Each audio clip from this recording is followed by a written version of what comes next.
안녕하십니까. 교과서 읽어주는 남자 김영선입니다. 오늘 한국 근현대사 두 번째 시간 함께 시작하도록 하겠습니다.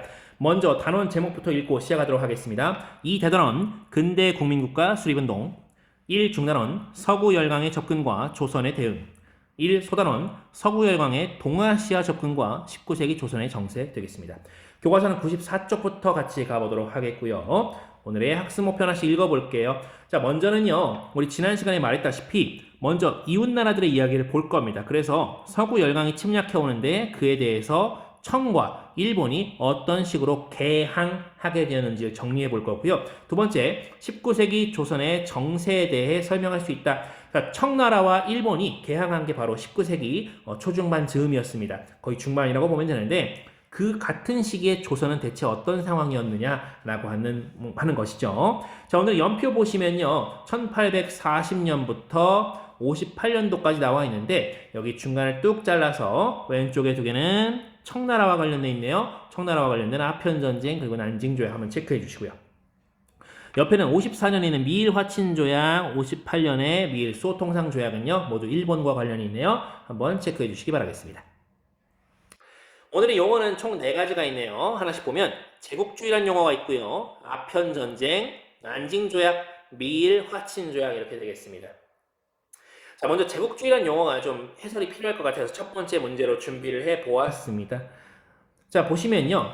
제국주의라고 되어 있는데 교과서에 아마 95쪽이겠죠? 본문 보시면서 스스로 정리를 해보시면 되겠습니다. 일단은요. 선생님이 이렇게 정리를 해보도록 하겠습니다. 강대국의 대외 팽창 정책 30자 이내니까 30보다 훨씬 적어도 되긴 하겠죠. 자, 근데 이 대외 팽창, 즉 바깥으로 뻗어나가는 이 정책을 뭐 정치적으로도 경제적으로도 사회, 문화, 군사 등등의 힘을 활용해서 다른 약소국에 커다란 영향을 미치는 그런 정책을 바로 제국주의라고 합니다. 이 제국주의 결과물이 주로 식민지로 나타납니다. 식민지. 제국주의 국가들이 세계 곳곳에 식민지를 만들었었죠.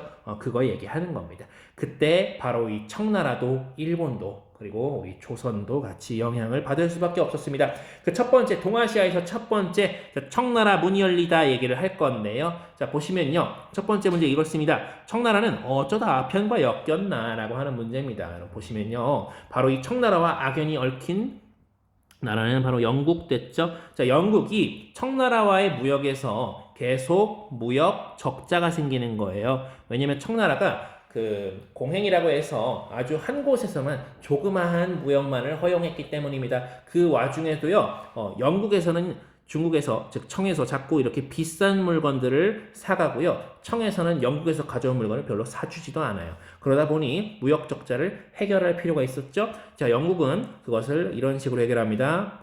자기 나라의 식민지였던 오랜 식민지였던 인도를 통해서 마약을 판매해요. 근데 마약이 바로 아편이었고요. 이 마약이 나쁘다는 것을 알고 몰래 판매하는 거죠. 자, 그랬더니 어떤 일이 벌어지냐. 아편이 유입되니까 청나라에 당연히 안 좋은 상황이 생겼을 거고 그의 반응이 있었겠죠?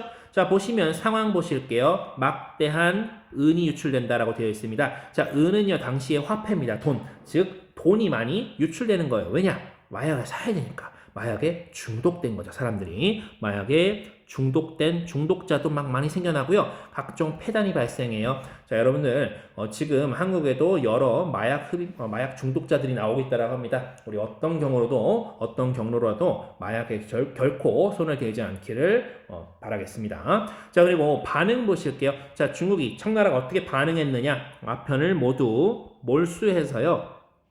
폐기하기에 이릅니다. 근데 이에 대해서 이렇게 청나라가 아편을 몰수하고 폐기한 것에 대해서 영국이 어떤 반응을 보이게 되느냐? 바로 전쟁을 일으키게 되고요. 이것을 1차 아편전쟁이라고도 부르고 중국과 영국이 싸웠다라고 해서 중영전쟁이라고 부르기도 합니다. 1차 중영전쟁이라고도 하겠죠. 자, 승리했어요. 누가 승리했냐? 영국이 승리하게 됩니다. 그러면서 체결했던 것이 바로 난징 조약이고요. 이후에 이어서 추가적으로 후먼 조약이라는 것을 체결하게 됩니다. 후먼 조약. 교과서에 후먼이라는 용어가 없어요. 자, 이 후먼은요.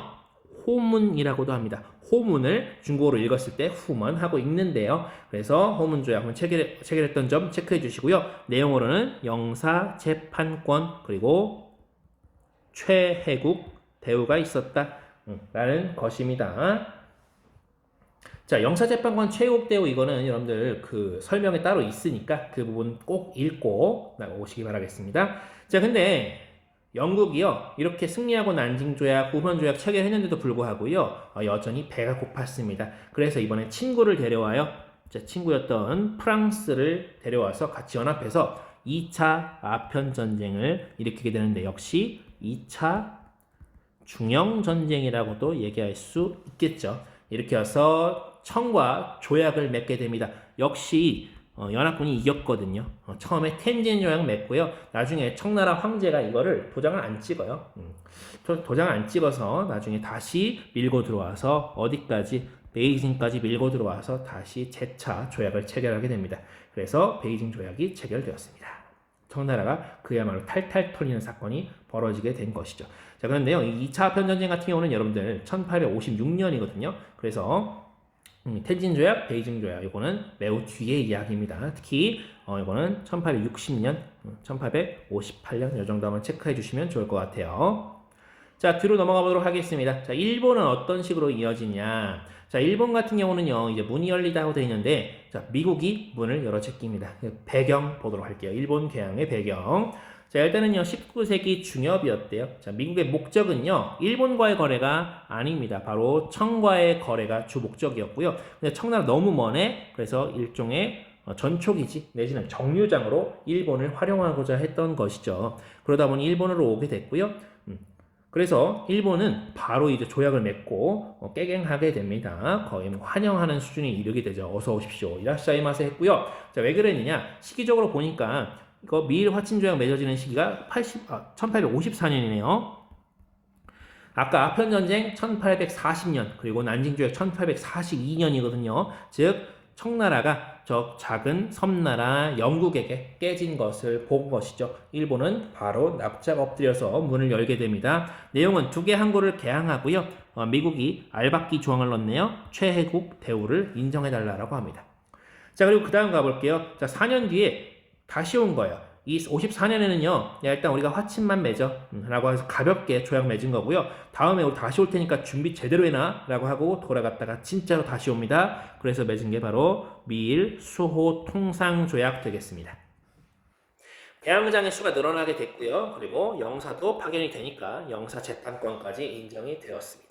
이렇게 일본은 특별한 마찰 없이 문이 열리게 됐습니다. 물론 특별히 마찰 없이 문이 열렸기 때문에 외국과의 마찰이 없었기 때문에 내부에서의 마찰이 크게 일어나게 됩니다. 그건 우리 다음에 얘기하기로 하고요. 자, 이렇게 청나라와 일본이 문이 열리는 와중에 조선은 무슨 상황이었냐? 조선은 뭐 태평성대였냐? 아니었습니다. 풍전등화, 즉 바람 앞에 등불과 같이 위태위태한 상황이었습니다. 19세기 조선의 국내 상황, 대외 상황 한번 같이 알아보도록 하겠습니다. 먼저 국내는요.